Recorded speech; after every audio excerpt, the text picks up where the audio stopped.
You're listening to the Bulldog Hour, getting you inside the Wilson football program with weekly game previews, recaps, highlights, and interviews.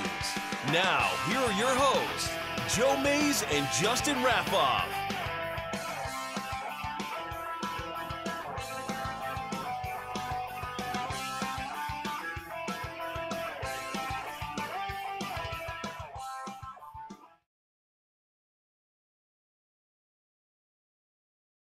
Well, good evening, everyone, and welcome to episode 4-9 of the Bulldog Hour.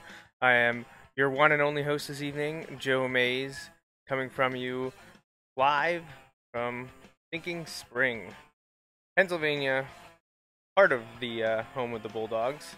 Not home to Justin Raffoff this evening, as he is doing his fatherly duties once again. He was able to get to the game yesterday, which was awesome to have him there and back after missing the playoff game against Red Lion a week ago.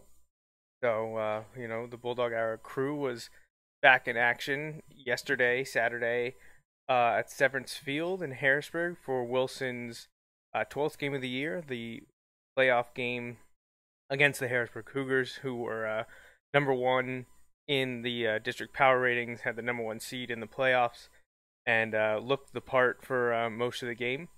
It was a little tough go of it for Wilson, and we'll talk about that briefly here. Probably won't be a very long show without someone to bounce my thoughts and ideas off of, unless people are active in the comments or even want to send an email or contact us in whatever way, especially if you have my number. You can give us a call or even a text, and we can talk some Wilson football. Otherwise, we'll keep this short and sweet. It will be the season finale. We'll wrap up episode 4-9 will be the end of the 2018 season, the fourth season of the show, but there will be a lot going on for season 5 for 2019, and that'll start pretty early. I would like to have a show every 4 to 6 weeks leading up to the football season, and then once August rolls around again, we'll probably be coming at you every week or every other week at the minimum. So, as long as nothing unforeseeable happens like this past season, we were hoping to be, 12, 13, 14 shows in by now, not at 9, but that's just the way it works sometimes. But I do appreciate everyone that has helped us out this year and over the years. Mays Sandwich Shop, sponsor, as well as Andy Herr and Matt Cruz, and we also are up to 3 anonymous sponsors now, which is wonderful. We wish we could, comment on who they are, but they requested that they be left anonymous, and we'll respect their wishes, but we do appreciate their contributions to the show. And there's other ways that you can help us while we graciously accept any in-kind donations and sponsorship and advertising opportunities. But like Justin says, spreading the word, liking and sharing, and just letting people know that we're out here and what we're doing. We love doing it. We hope to continue to do it. That's the plan. And any little help that can be sent our ways in any fashion, we greatly appreciate. And another one that's definitely something I want to bring up now is the website. Go to bulldoghour.com for a lot of Wilson football information. I will be working on that throughout the off season, hopefully adding another 10 to 20.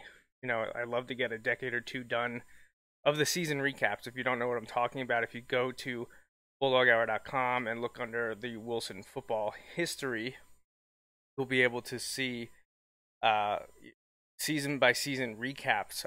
All the 90s are done. That's usually a good place to start.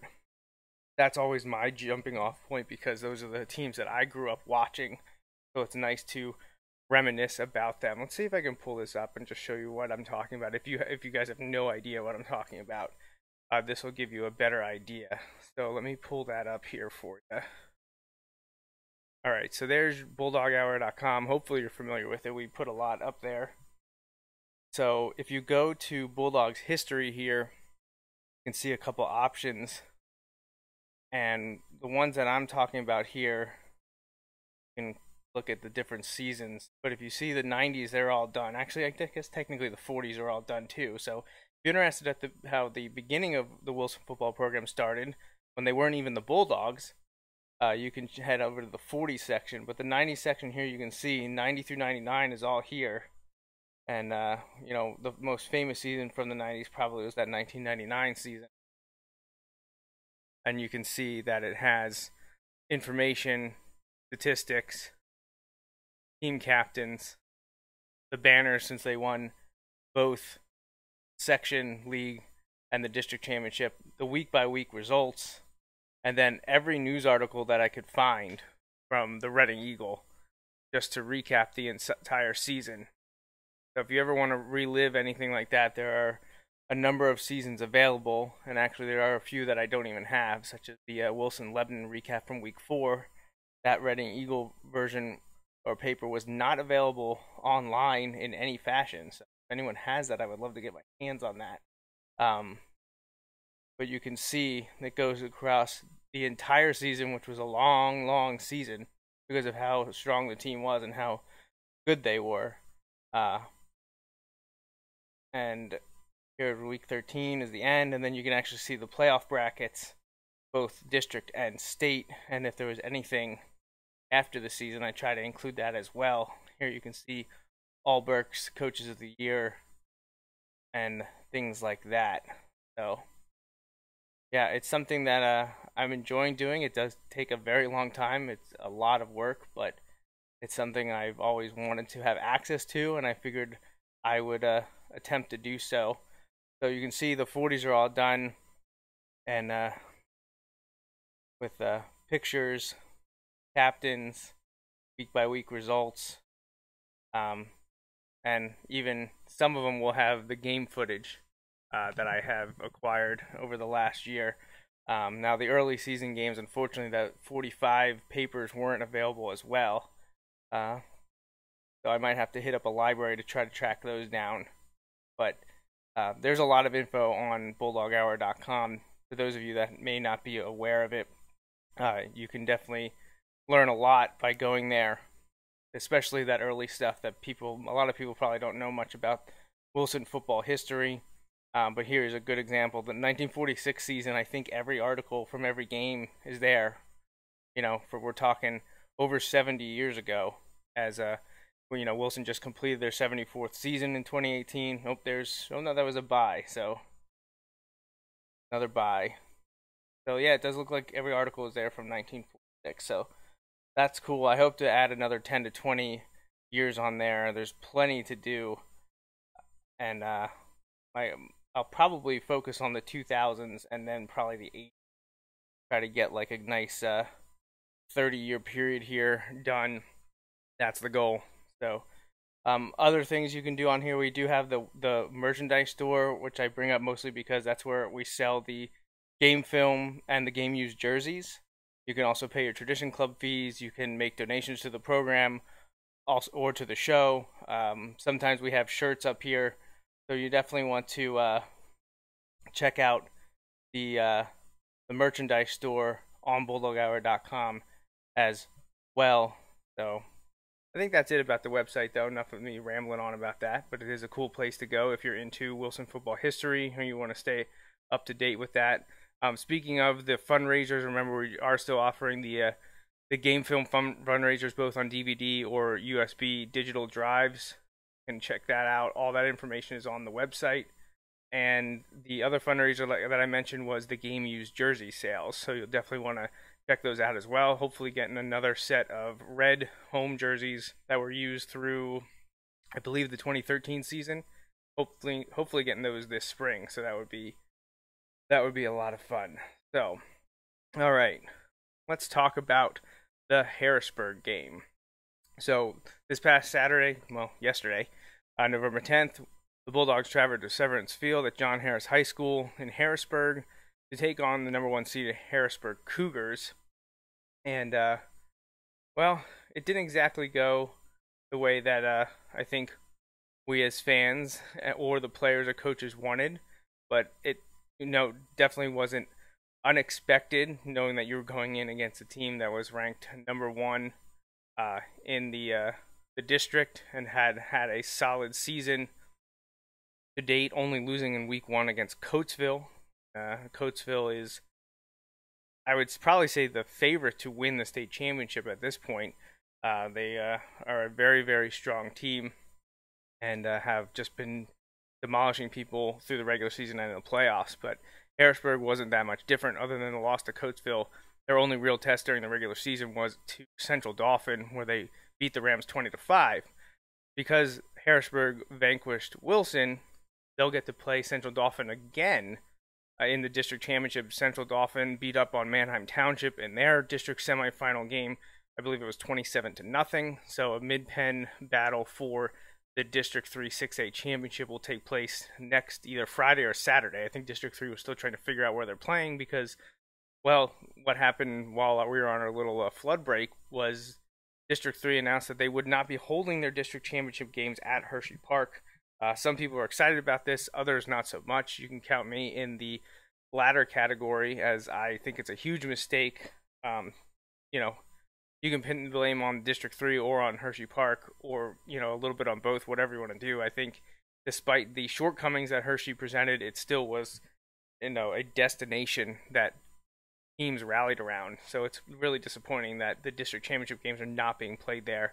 And of course, money rules all, as we found out when it comes to playoff streaming rights, that you got to follow the money for any decisions made pretty much in anything, even when it comes to high school athletics. You always have to follow the money, and that'll lead you to the PAAA, District 3, Hershey Park, or Hershey Entertainment Company, whatever they're called. And, it's not good for the fans or the players, and those are the people that matter the most, but of course they're the ones that always come up on the short end of things. But so the game, again, I don't have the video. It wasn't uploaded to Huddle. I didn't have access to it. There wasn't a ton of Wilson highlights to show, and it was a weird game altogether. It just started off very poorly for Wilson, and they started slow, which was exactly what they couldn't afford to do against a team like Harrisburg. They received the opening kickoff, promptly went 3 and out, and due to the wind, their punt went almost nowhere. Harrisburg had it within the 30, inside the 25, close to the red zone, maybe even within the red zone, and quickly scored. They decided to not attempt any kicks and go for 2-point conversions. They got that. They went up 8-0. On Wilson's next series, there was a interception, return for a touchdown, the pick six after a deflected pass, picked off, taken back, 2-point conversion good. All of a sudden, Harrisburg's up 16-0 and just a few minutes into the game. And you knew it was going to be very, very tough for Wilson to dig out of that. Well, then on the ensuing kickoff, the return was fumbled. Harrisburg got the ball and eventually scored to go up 24-0. And, when you start off like that, it's really tough to get yourself out of that deficit, especially against a team that's as dynamic as Harrisburg is. A lot of flash, very, very talented, very, very athletic, and that was on full display during the game. Now, there were at times that the Wilson defense definitely got into the face of Everson Kane. Everson, I always do that. I always flip it. I don't know why. And they were able to stifle him a little bit. He also made some excellent throws on the run. He got away out of sacks or losses multiple times. He's the real deal. He's going to be playing at Army, so that he's everything you'd want in a high school quarterback. He's the total package, and that was full on display yesterday in Harrisburg. So 24-0. Wilson looked like they had some life. Drove down the field with some nifty power running from Avanti Lockhart and a couple key passes as well. They got down to basically the half-inch line, and unfortunately went backwards from there and never could punch it in. So, it could have been a completely different game if Wilson scores there to cut the lead to, whatever it would have been, 24-6, 24-7, whatever. But Harrisburg stopped Wilson, and eventually they would drive down the field and score again to go up 30-0, and that's where it was at halftime. 30-0 favor the Cougars.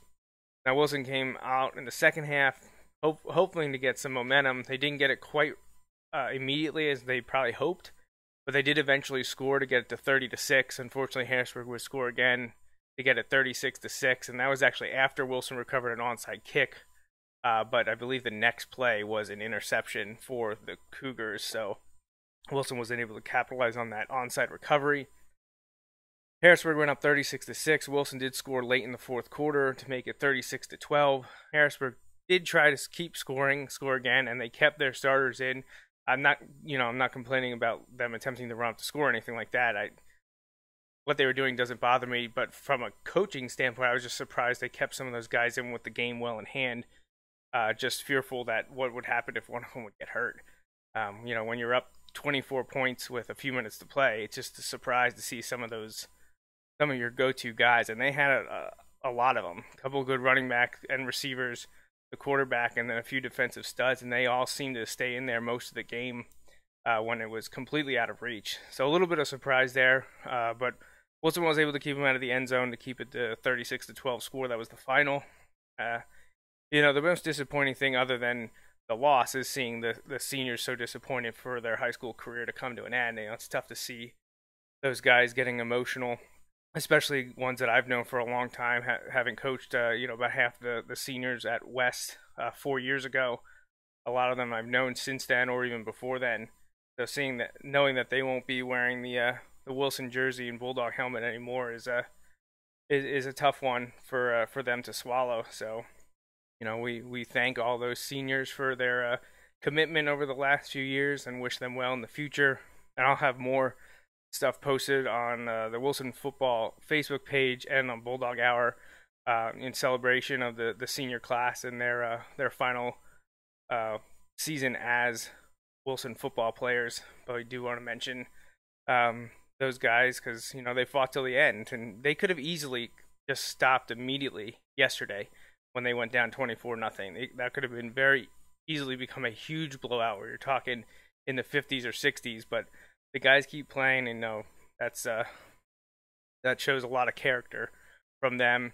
And also, the future is bright. I know a lot of the Wilson diehards or even some skeptics of the program are looking at the back-to-back 8-4 seasons and thinking, what's wrong at Wilson? But nearly anywhere else in the state, probably in the country, if you would say you're disappointed with back-to-back 8-8 seasons, that program is top shelf. When you have a team that goes 8-4 back-to-back years and still manage to win a share of a league title, and that is a huge disappointment to some people, that you're in rare air.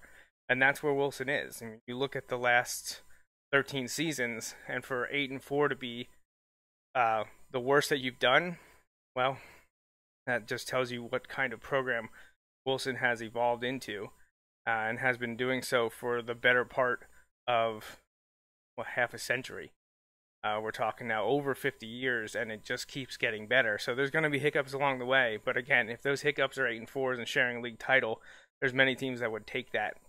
And I think sometimes people get a little bit more down than they need to be, because the future is always bright, and it's always fun looking ahead to the next year once a season ends. We're not going to do too much of that tonight. I'll touch on a little bit. Last year I was able to debut the schedule for this season that just finished, which was fun because there were going to be a lot of changes. It was a new 2-year cycle. There was a new alignment in the Lancaster-Lebanon League, potential for non-league games to change.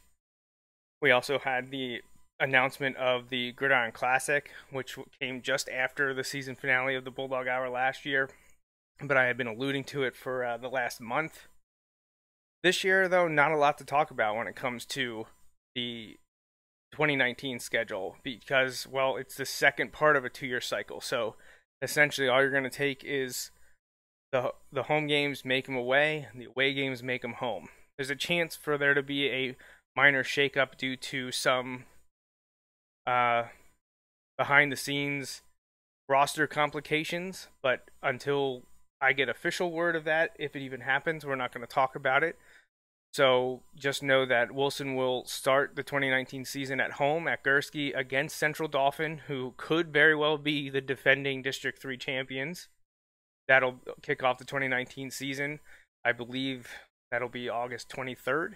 So then a week later will be the Mifflin game. That'll be at Governor Mifflin next year.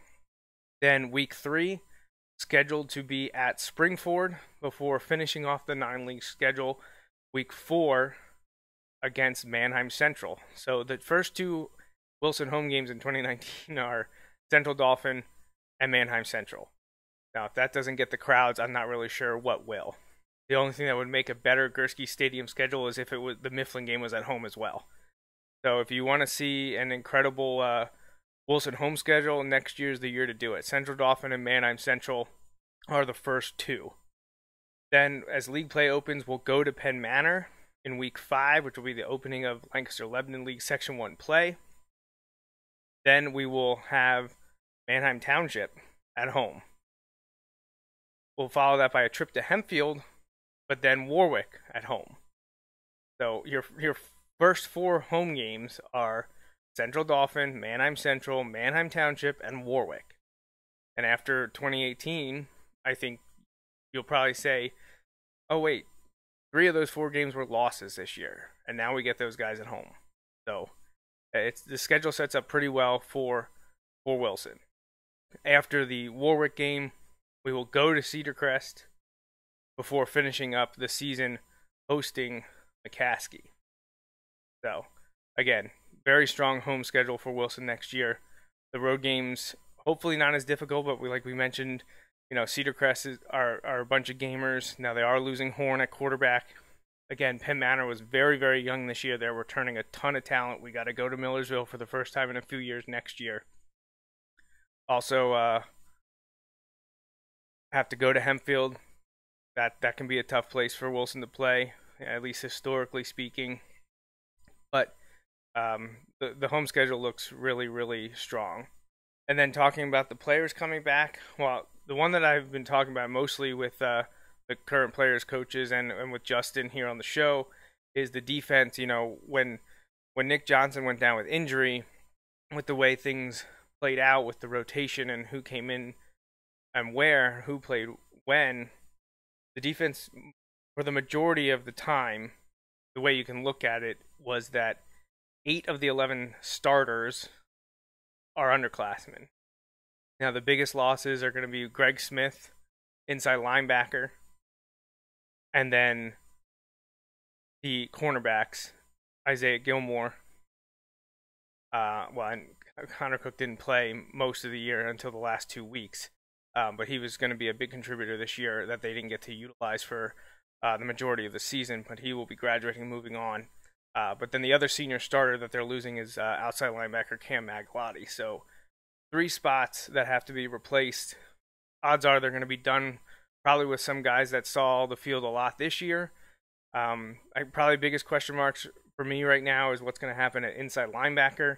I know Junior Coper was a big player there this year, especially after the Nick Johnson injury. He'll be back next year inside, so I expect to see him have one of those spots. The other one possibly up for grabs, maybe not. I don't know. We saw Avanti play there. Avanti Lockhart, the junior linebacker running back. He could also possibly play outside and take Magalotti's spot. There's a few guys that could end up playing outside. So a lot of things up in the air. One of the nice things, potential changes, is having some speed off the edge next year. I think Ethan Capitano has played himself into a starting position more than likely, especially with another solid offseason. That kid's tough as nails and grinds as hard as anyone. He will be ready to go next year as a junior for sure. I mean, he was essentially a starter here against Harrisburg, so that says a lot about his maturity and progress. And he has high hopes and big dreams, and I expect him to make significant contributions the next 2 seasons. Opposite him could be Adrian Santana. We saw him play a little bit linebacker, but they moved him more to a defensive line rush specialist towards the end of the year. He could be the other bookend, again, some underclassmen stepping up. And that allows you to rotate your defensive linemen, your interior guys, which will be great. The returners are very strong in Jeff Colson, Jean Ventura, and then you can throw in Adam Venino and Nate Keller, and you got a nice rotation there along the defensive line. And, we even talk about having Matt Fry and Troy Corson back. There's a bunch of other underclassmen that are returning that have seen some significant time. Nate Hoekstra, starter at outside linebacker, didn't mention him at all, but he's back as well. So, there's a lot of talent there, a lot of possibilities on that side of the ball. Another offseason in the system, in the weight room. And, we saw what the defense could do at times this year. That they were tough to penetrate. Those first 3 quarters at Mannheim Central were some of the best that I've seen a team play. You know, they bottled up Simon and Flick, two of the better. That's one of the best quarterback running back duos in the state, and they held them in check until they just gave way. Let's flip it over to offense, though. Obviously, we're losing the quarterback again. Anthony Futrich moves on. Cameron Heckman also moves on. What's going to happen there? I didn't mention him on defense, but if he doesn't play quarterback next year, Caleb Brown will be a cornerback starter after playing the entire season as a sophomore. He could be in the quarterback conversation, though, and if he does play quarterback, I highly doubt he's going to get the chance to also play cornerback. We see other teams do it all the time. Harrisburg did it with Everson yesterday. Horn also played both ways for Cedar Crest, but Wilson does not historically allow their quarterbacks to play both ways if he should end up being the quarterback. If it's not him, bets would be on rising junior, to-be senior Nick Williams, and then there's a slew of sophomores, to-be juniors behind him that could step up. Among them, Mosman and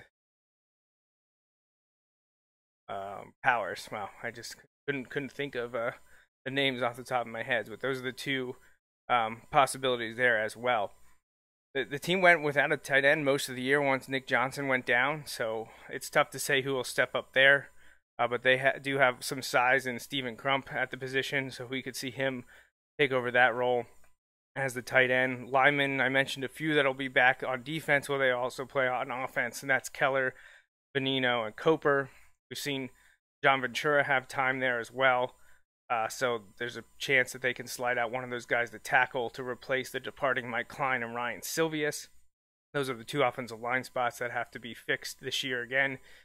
After replacing the tackles last year, they were going to replace them again next year. Wide receiver, most of them are back.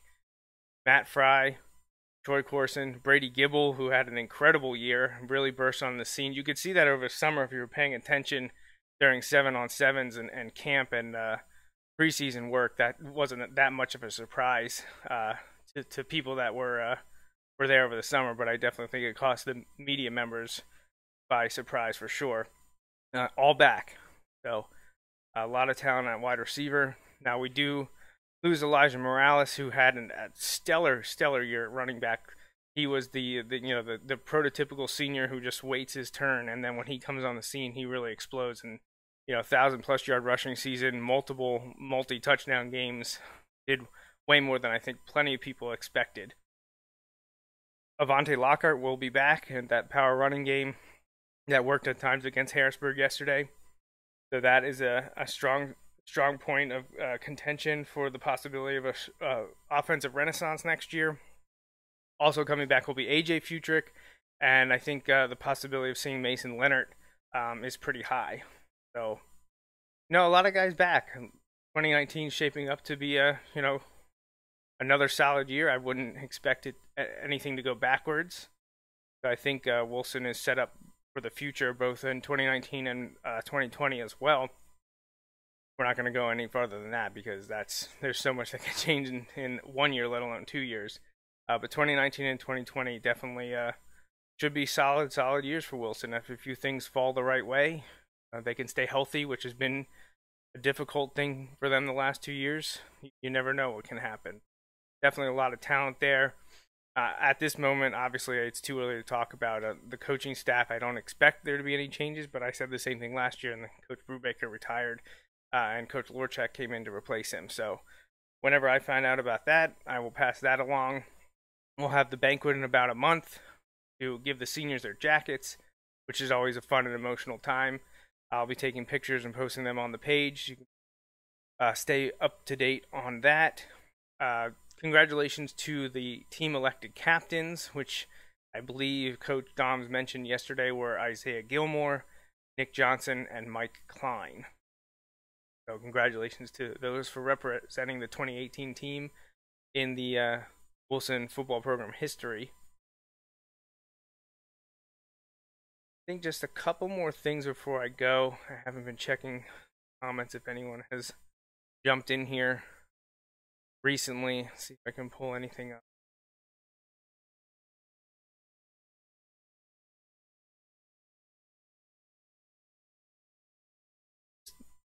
just to thank you. Well, thank you for thanking me. I do this because I love it. It's a lot of fun, and hope to always do it bigger and better every year. That's always the goal, and the more help I get from the players, coaches, school, and the other big time media members makes the show better, the coverage better, and the program ultimately better in the eyes of the local community and the state. We've got exposure with PAFootballNews.com now, which is great, and look forward to bigger and better things from them next year. Hopefully the PIAA and really District 3 decide to get with the times and kind of adjust to the way they do things, because I don't think the way the playoff streaming stuff went down or the way they cover the sports in general is the best to allow Rod Frisco to do his thing. He's really good at what he does, and I think they've kind of handcuffed him.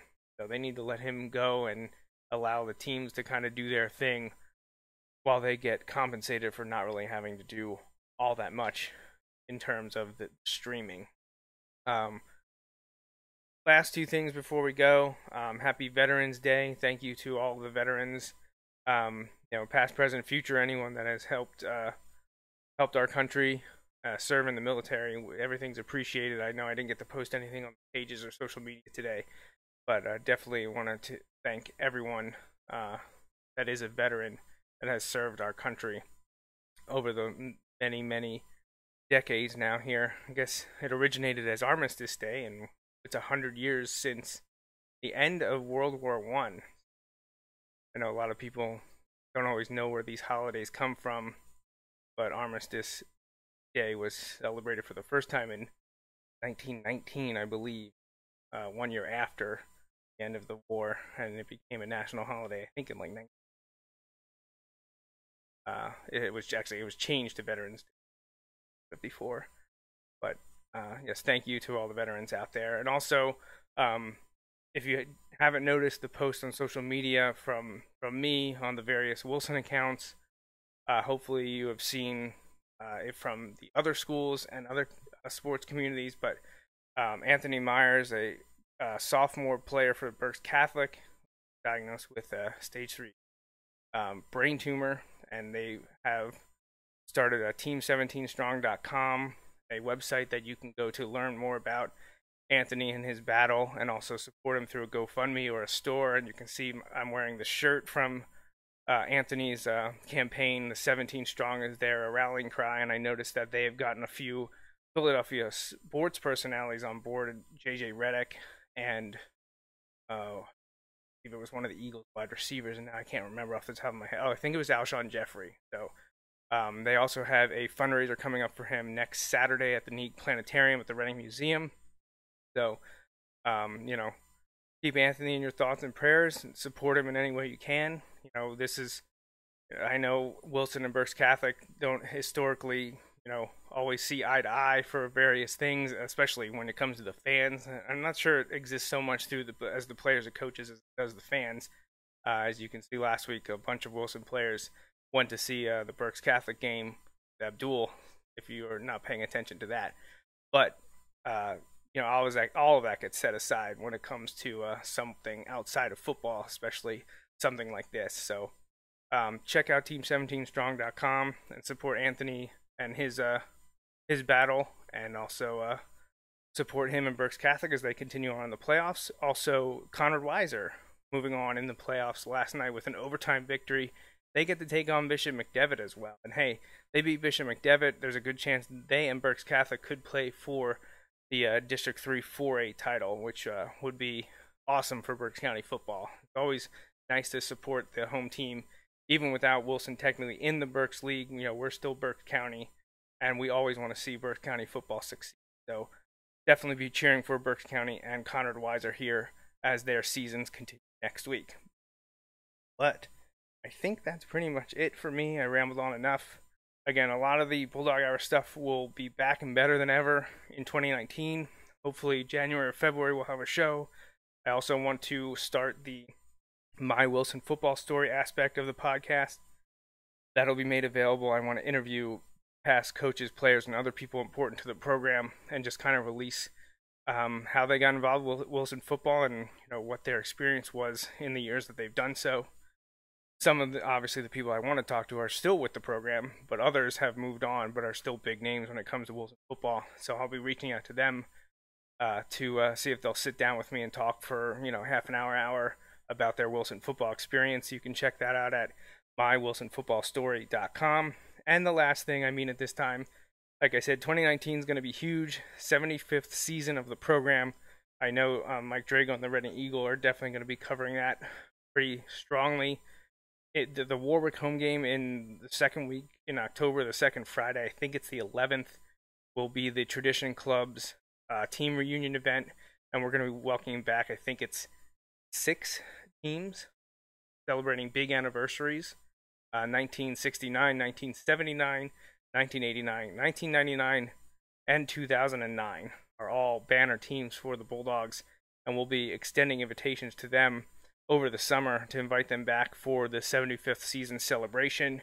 And then there's a big event that's coming together the day after that. That's Saturday, I think it's October 12th, and more information on that will be coming in the next few months. But again, stay tuned. Make sure you're like all the Facebook pages, you follow the Twitter accounts, Instagram accounts, and you watch the Bulldog Hour for all of that information. But I think that's it. So thanks to the 2018 Wilson football team, the coaches, the staff, and the family, and the fans. We appreciate it.